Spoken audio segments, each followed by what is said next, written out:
Hello, my fellow escapists, and welcome to another war story / trip report.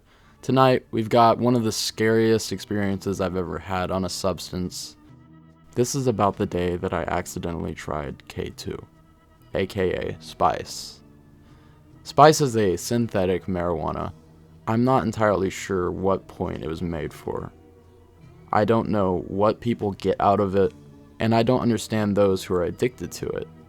See, I understand that a drug being easily accessible can lead to addiction for some people, but out of all of the drugs that you can legally obtain, why K2?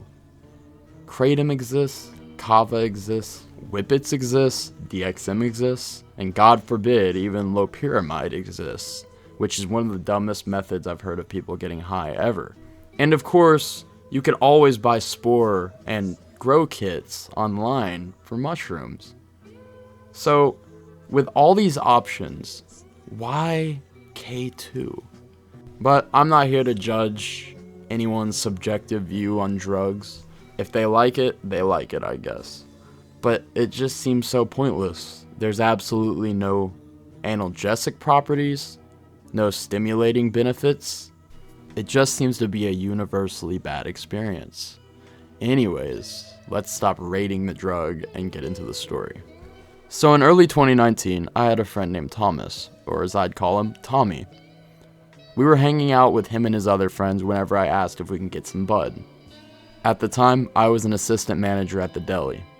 The following weekends after work, I would indulge in liquor, specifically Grey Goose vodka, and smoking. Well, this one early spring night after work, I was heading home, ready to start my weekend, the same way as usual. Play video games, hang out with friends, smoke bud, and drink. So this night, I pulled into my friend Tommy's trailer. He was already outside smoking a cigarette when I arrived, and upon noticing me, he jumped up and threw gang signs in the air. "Hey, what it do, fam?" He said something along the lines of that. So, I come in for a little bit, and we just kick it for a while. He decides he wants to hang out with some other friends as well and invites me along. They would be coming and picking us up and then bringing us back after we were done. Tommy told me that they would have some loud with them, and that made me very excited. I was ready to get the crossfade started. Tommy told them the same thing he told me every time before pulling up: keep your headlights off, because his grandmother would wake up. After they pick us up, we drive around some back roads, listening to the aux, sharing our music, just having a good time. After a while, the guy driving takes us to his house where we park outside in the driveway, which we weren't allowed to come in, and I'm not entirely sure what his reasoning was, but I'm pretty sure looking back on it, it had something to do with the people he lived with not wanting randoms in their house. Not too long after parking, they pull out what appears to be a homemade gravity bong, made out of a half carton of milk and a bottle. There was aluminum foil on the top that appeared to be burnt from prior smoking. To give you a better mental image of the scenario, me and Tommy were in the back seat, one of his friends in the passenger, and the other in the driver. The guy in the passenger seat hypes up everything tenfold, telling Tommy that this is the best shit ever, absolute fire, and that it's better than last time. Tommy lets the smoke fill into the makeshift bong before taking a giant rip. He then has a profuse and excessive coughing fit upon exhale. After he gives it to me, I eagerly light it and inhale. Tommy could tell I was excited as hell to get fried, especially after hearing them all hype up this one in particular so much. But I knew that even if it wasn't as good as they claimed, I'd still get pretty high, considering I had a very low tolerance from only smoking maybe once a week. And I've always been pretty sensitive to THC. For example, 3 hits of a good blunt could get me there. See, at first, it felt like a standard weed high. Just some mid. Nothing too impressive. I was hoping that it would get a little stronger, but not as strong as it was about to get. My anxiety levels started rising as I felt my chest heat up like a furnace. It's hard to describe the burning sensation that sourced from my chest and radiated through my arms and shoulders. And at the time, I didn't want to say anything because I didn't want to seem like a pussy that couldn't handle weed, because I knew at the time that I could handle loud. But apparently, this was too loud for me. So I was just thinking, maybe my anxiety is high. Maybe that's all it is. Maybe it's just really good weed. That's until Tommy states that he couldn't breathe.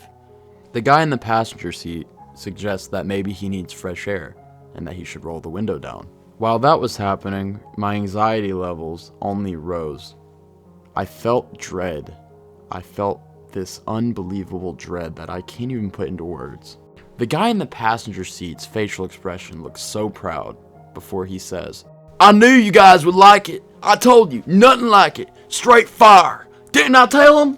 The guy in the passenger seat seems to take our dumbstruck look as enjoyment, when I know for a damn fact that Tommy's experiencing something similar as me. The guy in the passenger seat continues rambling, and the guy in the driver's seat says a couple words. But the more they talk, the less words mean anything. This got to the point where I completely depersonalized. They looked like bags of meat making noises out of a hole. Essentially, that's what we are. But we have personalization. We associate words and thoughts. But that was gone. It was as if I've never seen a human before, and I do not know the English language.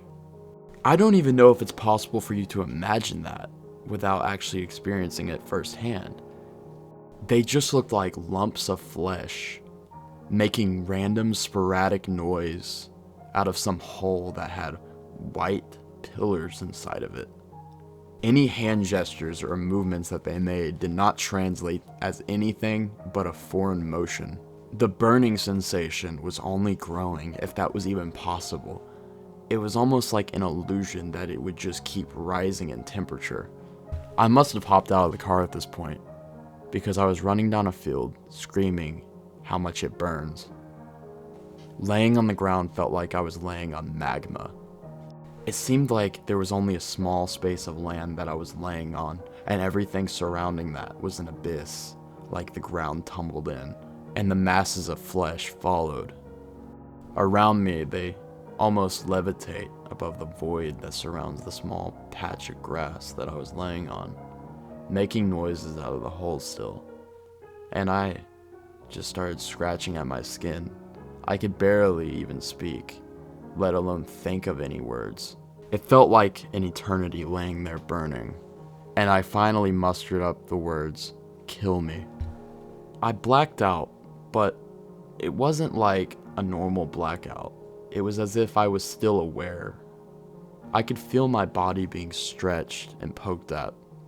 After what seems like forever, a scent intrudes my nostrils that I can only describe as pine sol. My eyes open quick to a beaming light that only makes me close them again, and I notice the migraine that I have. It was killer. I hear the fluorescent lights, people talking, and soon after my eyes adjust, I notice that I'm in the hospital. Apparently they took me and Tommy to the hospital, where the nurses gave me a dose of Ativan to make me sleep. I soon figure out that Tommy is awake and luckily still alive, and he tells me that his grandma's gonna come pick us up after we're discharged. Those two told the doctors that we must have overdosed on something, and that they didn't know. Luckily, nothing went down the legal pathway, especially for Tommy, because when he woke up, he spoke with his friend, where he revealed to have given us spice as a prank. He apologized, and he almost thought that Tommy would laugh along with him. But no. Tommy kicked him square in the gut and shoved him against the wall. His friend said he would never speak to him again, which is for the best. No one needs a friend that pulls tricks on them that could lead them hurt, or worse, dead. After we got back to his house, I had a day and a half to chill with him. So we smoked, played video games, listened to music, and had a great time. And strangely enough, we stayed away from the topic of what happened that night. We both were trying to recover mentally from what had happened. My advice to inexperienced people is be careful with who you hang out with, and be sure to inspect if they say they're gonna smoke weed with you, because it's actually not hard to compare and see if it is spice or anything else. Spice literally looks like a bunch of spices. It looks like oregano, parsley, and all kinds of other shit mixed together. Luckily, that's not a common worry. I mean, it is very rare for someone to be that shitty. So don't worry, you're not gonna end up accidentally smoking spice like my dumbass did. Just be cautious with the people you hang with. And as always, have a great night.